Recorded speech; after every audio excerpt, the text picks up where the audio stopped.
जीवन के इस छोटे सफर में मैंने क्या कुछ नहीं देखा था। पुलिस हिरासत से फरार अपराधी की मानसिक स्थिति कितनी भयावह होती है, ये मुझसे छिपा नहीं था। एक तरह से इस जीवन को मैं बड़ी मुश्किल से ढो रही थी। मेरे सफर में एक भी पड़ाव सुखद नहीं आया था। मुझे अब तक कड़े अनुभव ही हुए थे।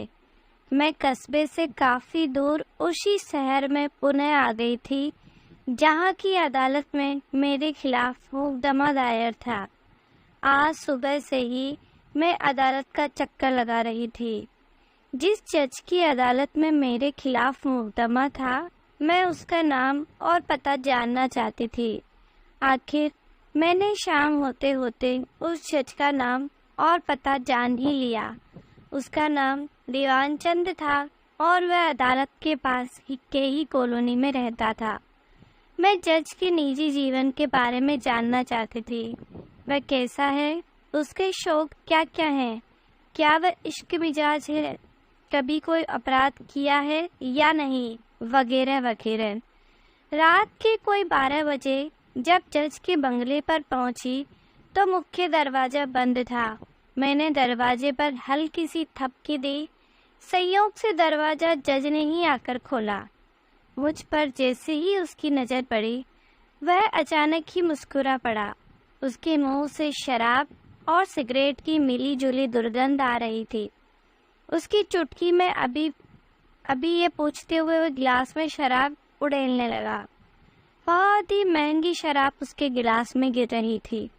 कितने ही मजबूर और गरीब लोगों की जेबें हल्की करने के बाद उसे इतनी महंगी शराब नसीब हुई थी। मैं बोतल से गिलास में गिरती शराब की पतली धार को देखते ही देखते उन्हें खो गई।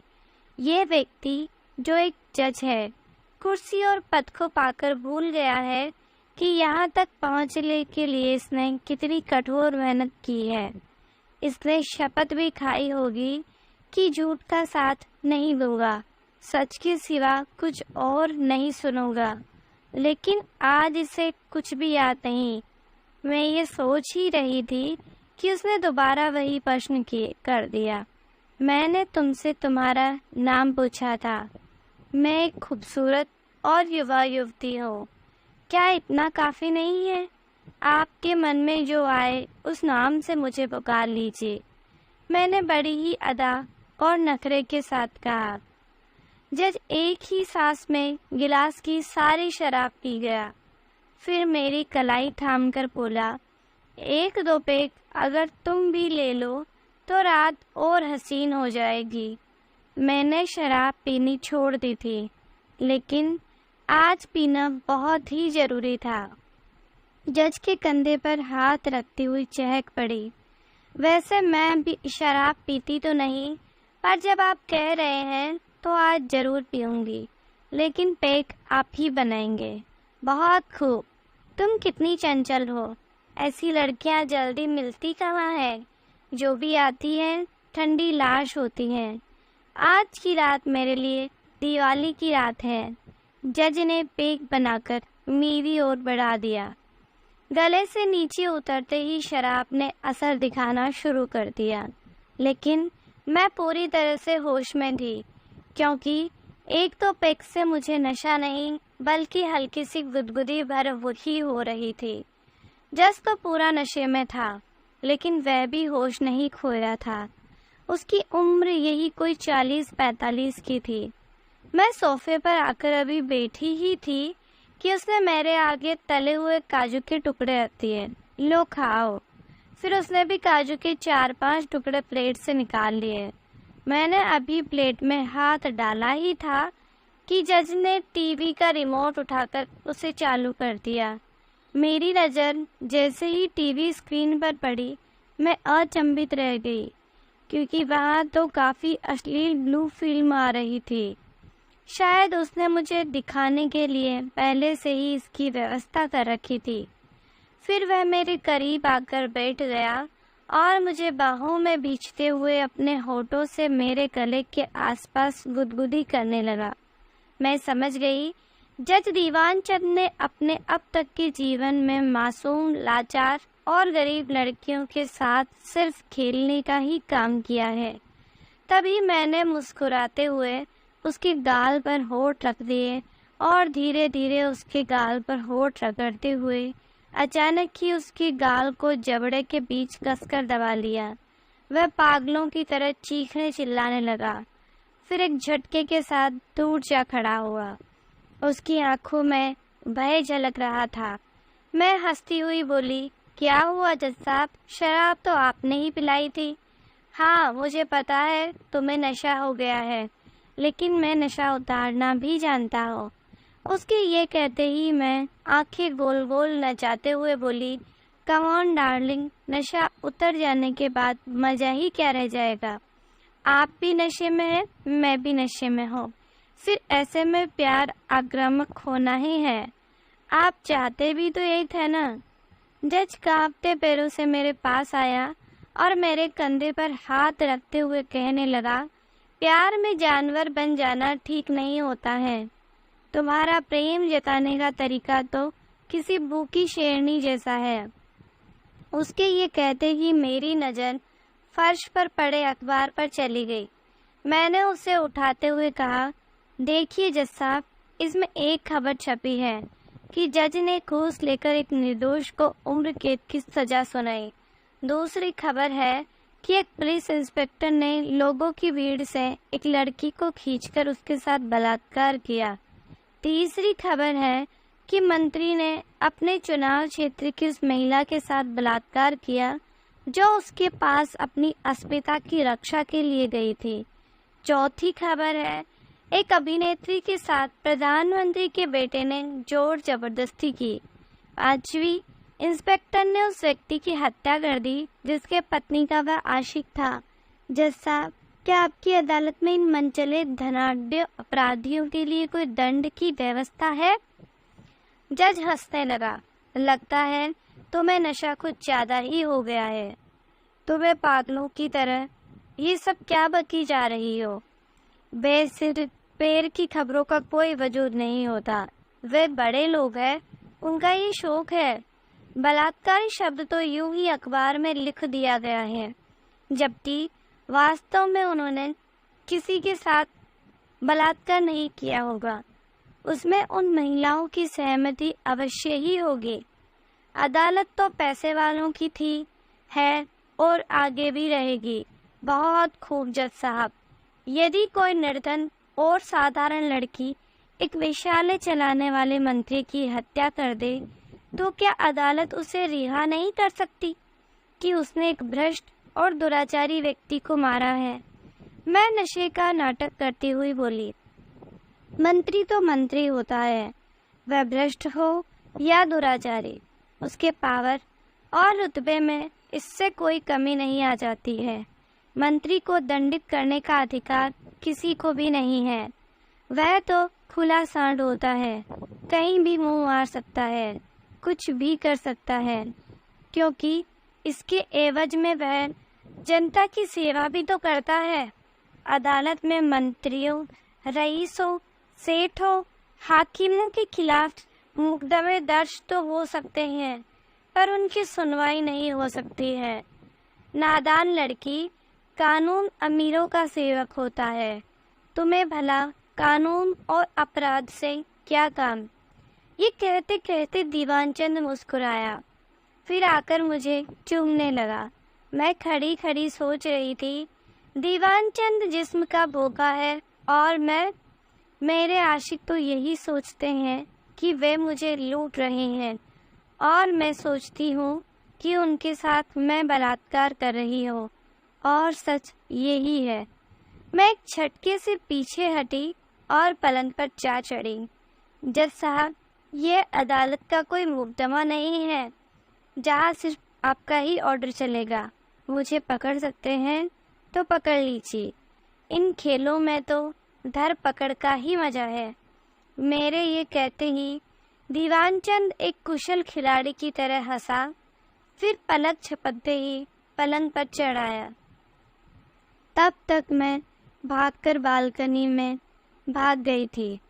दीवानचंद पलंग पर खड़े खड़े बुरी तरह से हाफ रहा था।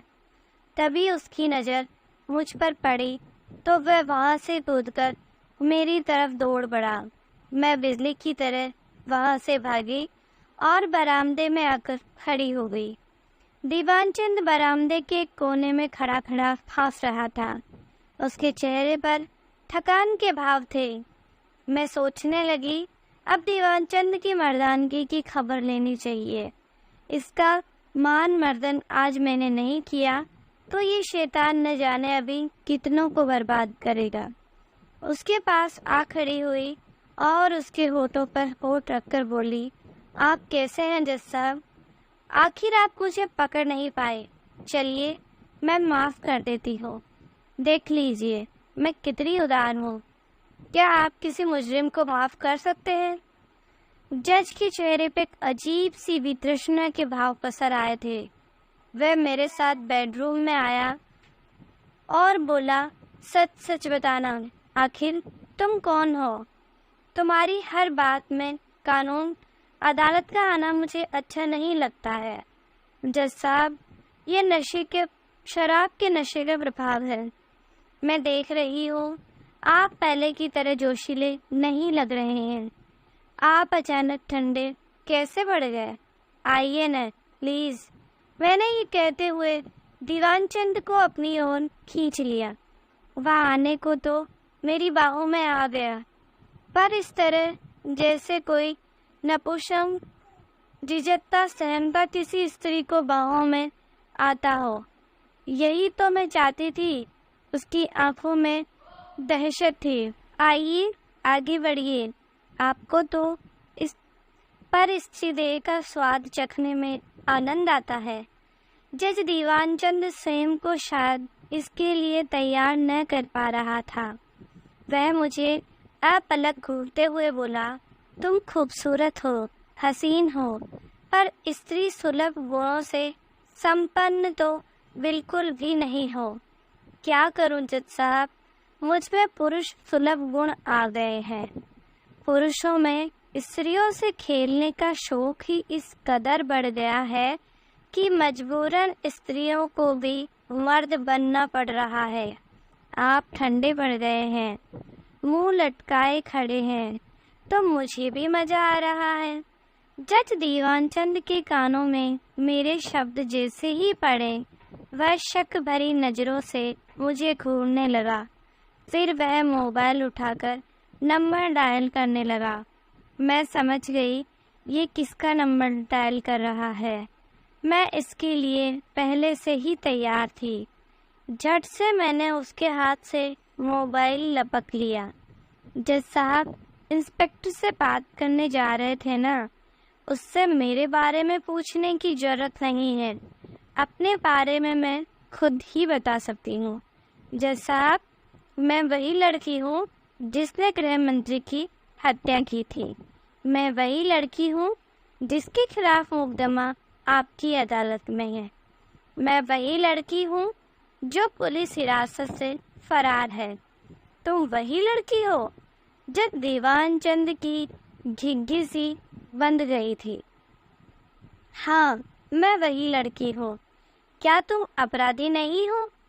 तुम लड़कियों से खेलने का गंदा शौक है। शराब तुम पीते हो, घूस तुम लेते हो, बीएफ तुम देखते हो। निर्दोष मुजरिम को घूस लेकर तुम दोषी करार देते हो और अपने परिवार को भी छल रहे हो। सारे अपराध तो तुमसे ही शुरू होते हैं और तुम पर ही आकर खत्म होते हैं। फिर तुम्हें सजा कौन देगा?